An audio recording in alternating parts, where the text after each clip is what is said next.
আসসালামু আলাইকুম। আমরা জানবো বাংলাদেশের রাজনৈতিক ও সরকার ব্যবস্থা থেকে কিছু গুরুত্বপূর্ণ প্রশ্নের উত্তর। চ্যানেলটি সাবস্ক্রাইব করে সাথেই থাকুন। শাসন বিভাগকে নিয়ন্ত্রণ করে কোনটি? শাসন বিভাগকে নিয়ন্ত্রণ করে হচ্ছে আইন বিভাগ।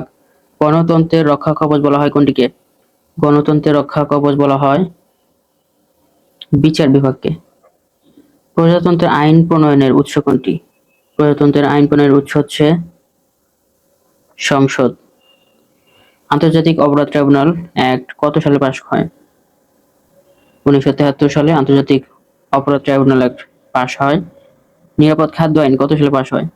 নিরাপদ খাদ্য আইন পাস হয় 2013 সালে। নিরাপদ খাদ্য আইন পাস হয়। বাংলাদেশের অন্তর্বর্তীকালীন সরকারের নারী উপদেষ্টার সংখ্যা কতজন? এটা যদিও প্রশ্ন আর আসবে না। বাংলাদেশের উপজেলা ব্যবস্থা চালু হয় কত সালে? উপজেলা ব্যবস্থা চালু হয় 1982 সালে। উপজেলা ব্যবস্থা চালু হয়।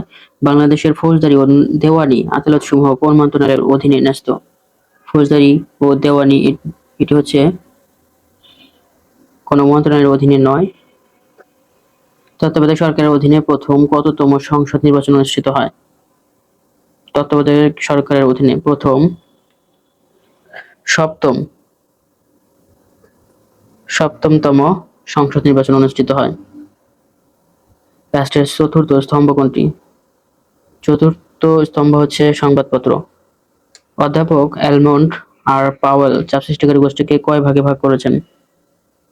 চাপ সৃষ্টিকারী গোষ্ঠীকে 4 ভাগে ভাগ করেছেন। পরোক্ষ বা প্রতিনিধিত্বমূলক গণতন্ত্র হলো আধুনিক গণতন্ত্র। ছায়া মন্ত্রিসভা গঠন করে তত্ত্বাবধায়ক সরকার, অন্তর্বর্তীকালীন সরকার, ক্ষমতাসীন দল, এগুলোর কোনটি নয়। কোনটি চাপ সৃষ্টিকারী গোষ্ঠীর বৈশিষ্ট্য নয়? চাপ সৃষ্টিকারী গোষ্ঠীর বৈশিষ্ট্য নয় হচ্ছে দলীয় রাজনীতিতে সক্রিয় থাকা।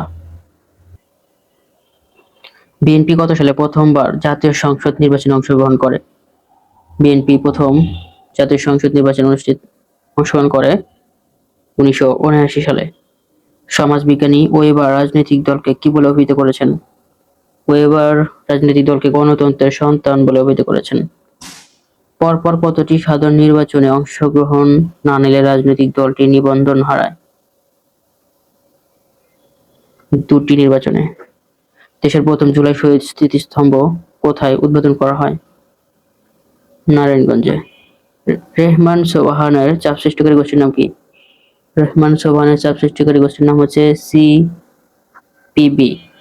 কোনটি সাংবিধানিক গণতান্ত্রিক গণভোট ছিল? সাংবিধানিক গণভোট ছিল হচ্ছে তৃতীয় গণভোট। ধন্যবাদ সবাইকে এতক্ষণ সাথে থাকার জন্য। সকলের জন্য শুভকামনা রইল। সবাই ভালো থাকুন। আসসালামু আলাইকুম।